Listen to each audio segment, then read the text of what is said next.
Sometimes I like drawing and sometimes I like watching TV. When I was watching the television, I saw lots of children crying. Mummy said they were being bombed. She said they lived in Palestine. I don't think I would like to be bombed. Mummy said their country had been broken. And now some people live in really, really tiny pieces of land called Gaza. There used to be lots of fishermen and farmers who grew olives and oranges. But now there are lots of soldiers and high walls and checkpoints and watchtowers. Now children can't turn on their lights and now they're really, really frightened of the dark.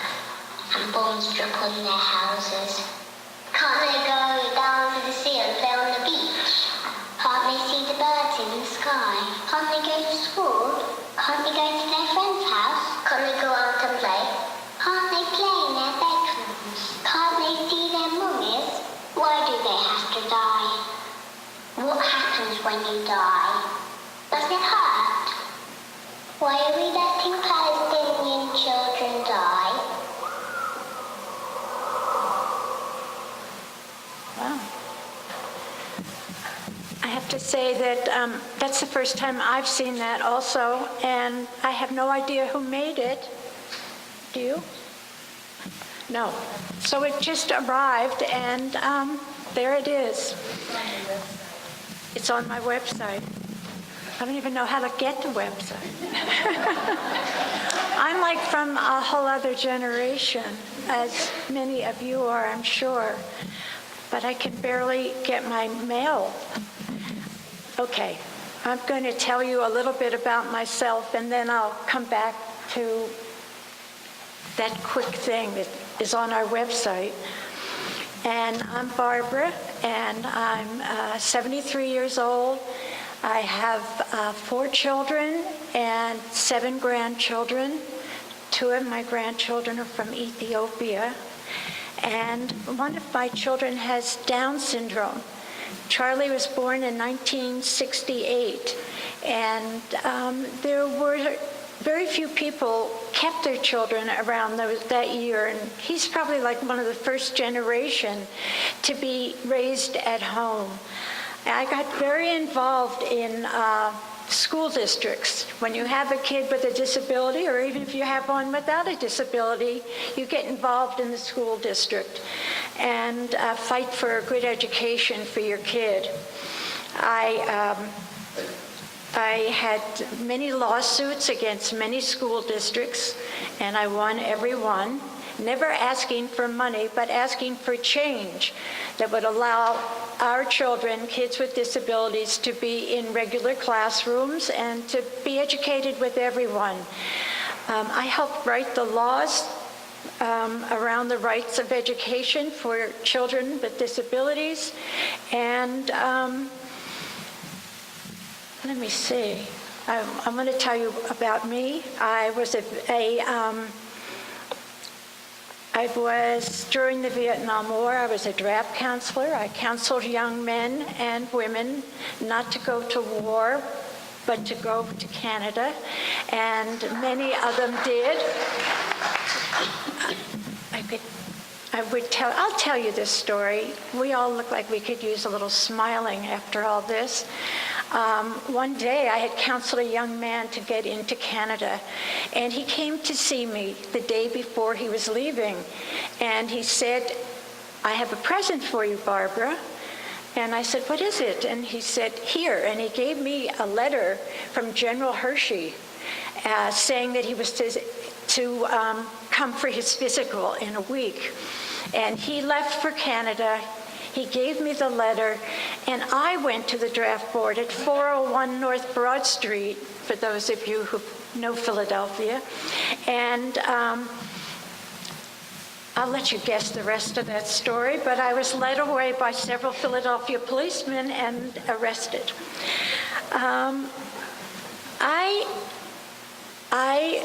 was asked to run for the Berkeley School Board, which is an elected position, And I did. And I took office in 1982, exactly the same time as the Israeli invasion of Lebanon and the ensuing massacre of close to 2,000 men, unarmed men, women, and children in Sabra and Shatila refugee camps. A group of students from San Francisco State came to see me, and they said, Barbara, you take delegations to El Salvador, to Nicaragua, you're part of the anti-apartheid movement around South Africa, and you never say anything about Palestine. And I said to them, oh, well, I'm Jewish. And they said, well, what does that have to do with it? And to me, it had everything to do with it. I grew up in a very right-wing Zionist family. We supported the state of Israel blindly. And we had a joke at our table. If somebody said, pass the bread, then somebody else would jump up and say, is it good for Israel? It was just a joke, but it really wasn't a joke. That was how we lived. I was told as I was growing up by my parents, by my rabbi, that we needed to keep Israel strong, so when they come for us here in America, like they did in Germany, we'll have a place to go and be safe. I don't know who was coming for us. They haven't come yet, but who knows? It was when these young students came to me, I started to open my eyes and see the other side and heard the stories about Zionism and Palestine. And they came back to me in when the Intifada began in 1987, and asked if I would take a delegation to Palestine. And I said, okay. 2 weeks later, we were in the West Bank, and there were 11 of us. One was a Catholic priest, 2 of us were Jewish, and the rest were locally elected officials from around the country. We spent 2 weeks in the West Bank and Gaza, and it was a trip that really changed my life. I couldn't believe what I saw because it was completely different than what I had grown up to believe. When I was young, I used to go door to door, as all young, nice Jewish girls and boys did, and ask our neighbors and people for money to plant trees in Israel, because Israel was going to make the desert bloom. So my family planted many trees. And it was on that first trip to Palestine that I saw thousands of trees being uprooted by the Israelis as collective punishment. If your child threw stones, they could come to your house and uproot all of your trees. And this was their living. And over 1.5 million citrus and olive trees have been uprooted by Israel in the last 15, 20 years. So here we were. I grew up planting trees, and I went and I saw trees being uprooted and killed. And our family, it was very important that everybody get a good education. I didn't, but everybody else did. And when I was there on that first trip, Israel closed all the schools for kids. And the schools were closed on and off in 87, 88, 89, a good half of the year of each of those years. And to deny an education to an entire population, I thought it was just outrageous. Other things happened on that trip. We were tear gassed, one of us was shot. It was an incredible time for me. And it was confusing because it was just 100% different than what I had grown up with. When we came home, we had a press conference at the San Francisco Press Club. And afterwards, I went out to lunch with Howard Lubin, who was writing for the San Francisco Chronicle. And Howard said, well, what are you going to do now? This was in beginning of 88. And I said, I'm going to do something about what I saw in Palestine on this trip. I have to do something. And 2 months later, Howard and I had an office, and our office was open on May Day, May 1st, 1988. Since that time, we've delivered over $19 million of food and medicine to children in Palestine, in Iraq. I was in and out of Iraq, all during the nightmare that our government hoisted on the people of Iraq, and also in Lebanon. You know, there are over 480,000 Palestinians living in Lebanon. So the Palestinians have been living in refugee camps since 1948 in many other countries. And the people in Lebanon have it pretty bad, very difficult. We have built schools, we have built playgrounds. We've done a lot of projects that have been really important. I was in Gaza in 2009 when one of the battleless wars on the people of Gaza took place. Dr. Mona, our project director in Gaza, had just come from Cairo. We were there for 3 weeks, buying an ambulance, buying wheelchairs, buying beds, buying food, medicine, anything you can imagine. When it all got in to Gaza, then we went in, and the war lasted for about another 3 days. And to live with those bombs coming down, when I think of children last summer, just a few months ago, living for 51 days with those bombs, it seems impossible to me. After that, we started several programs called Play and Heal, as a way, working with psychiatrists and psychologists in Gaza, as a way of bringing children out of their depression and the fears that they had.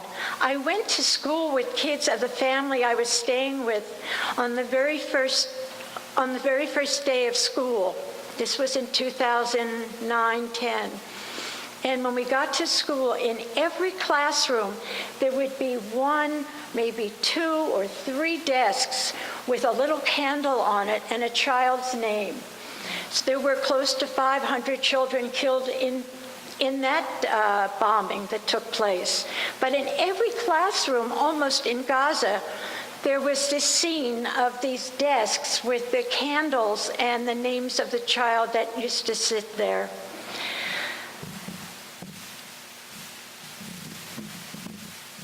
You know, I'm going to read you a few things. Don't laugh back there, George. I wasn't going to read anything, but I did want to take the opportunity. I think it's important to hear their voices, not just mine. And I wanted to just read you a few things. Dr. Mona El-Farah, who is an internist and who is our Gaza project director, wrote a book of her blogs that year. And she's been doing the same during this 51 days of battle. And I just thought I would read you a couple things that Mona wrote during the bombings.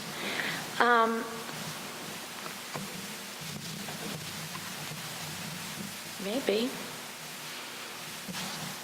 Well, I'll just pick anything. The aftermath, Gaza today.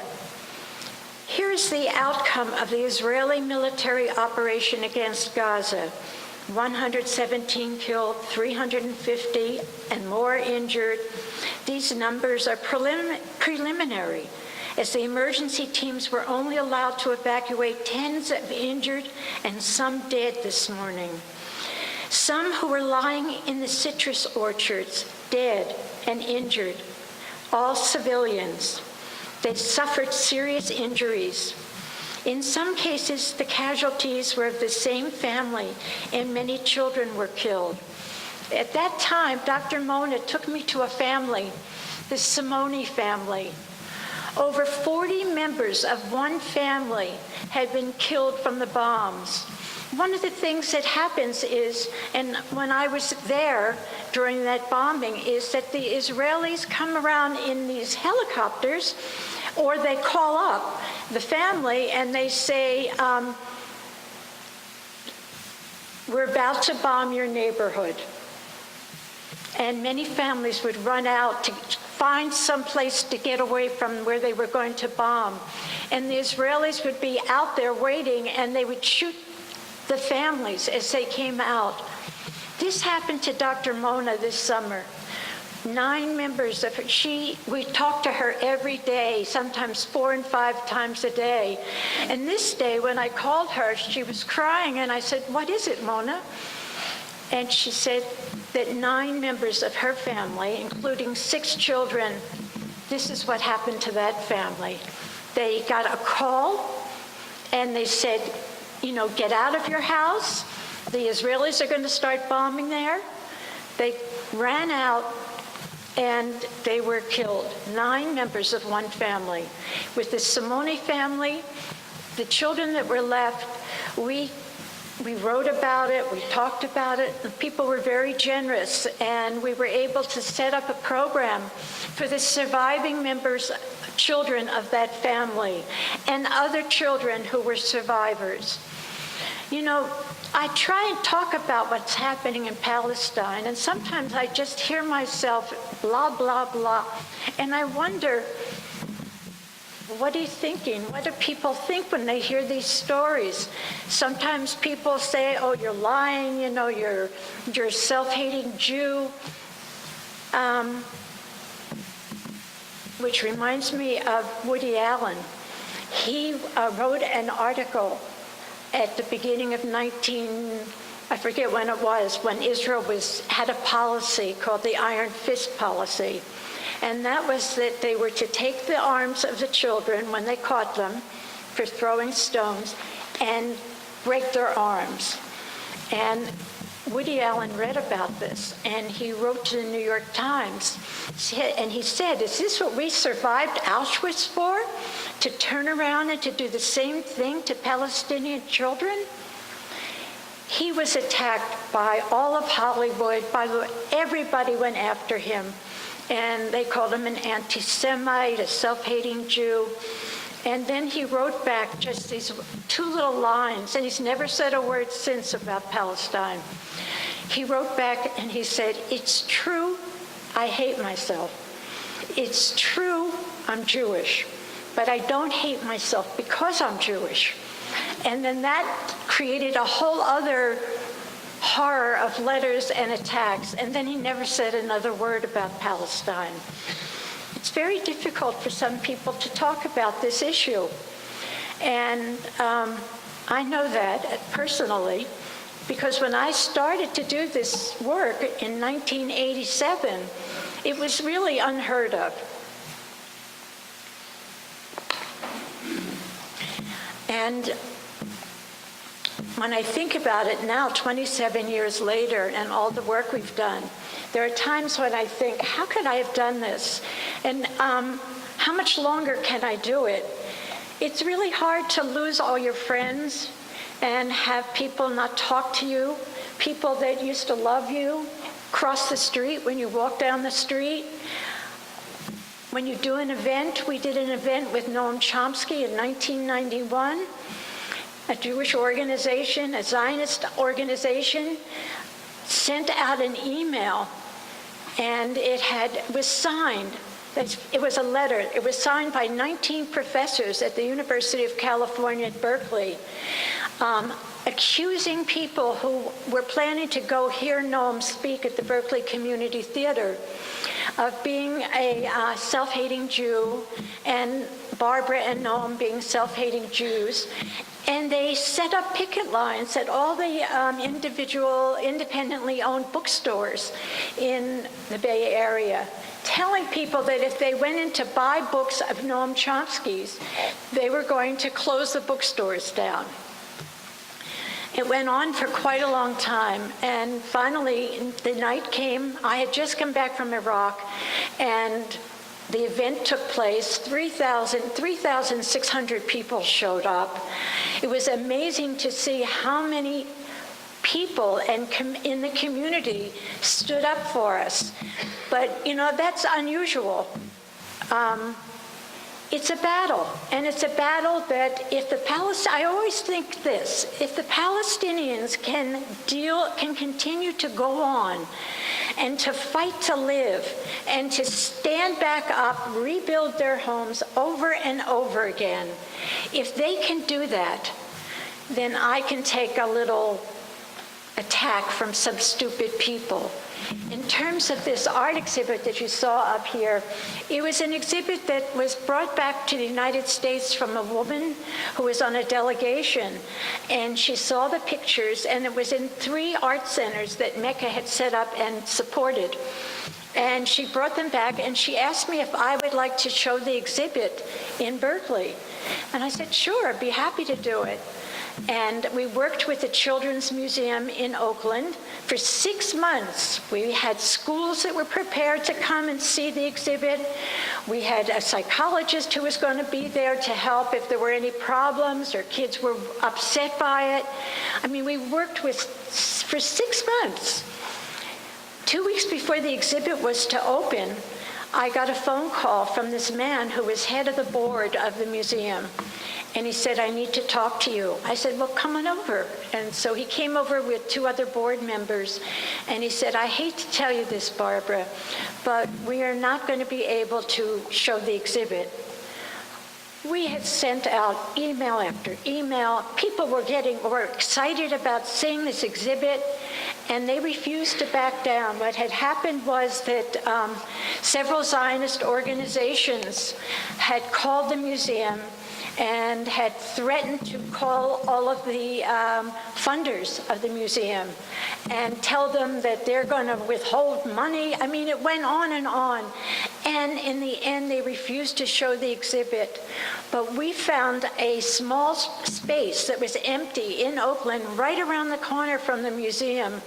And the night before we went, we painted this space and we hung the exhibit. And we sent out emails about what was happening. People from all over the world called us, wrote to us, saying that they'll put up the exhibit in Turkey, people in Greece, I mean, all over the world wanted the exhibit and said they would show it. Well, for 2 months, Ziad Abbas, who works with me, and myself, we were in this small space for 2 months, and every day more school buses would show up and kids would come in, and I brought in my rug from my living room, and the kids would sit on the rug and we would talk about the exhibit and how they felt about it and what did they think. And it was an incredible experience for them and for us.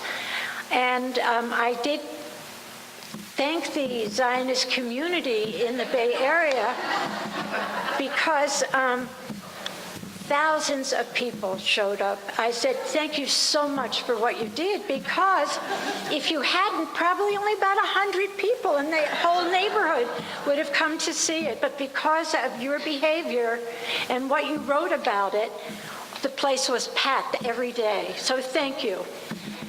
And things like that have happened for 27 years. I'm not going to go on anymore. I'm going to be here to answer questions. I don't want to take too much time. I know we want to move this along. Thank you very much for having me here. Thank you, David. Thanks to my parents, whose house I'm staying in, who are like my mother and father. And thank you.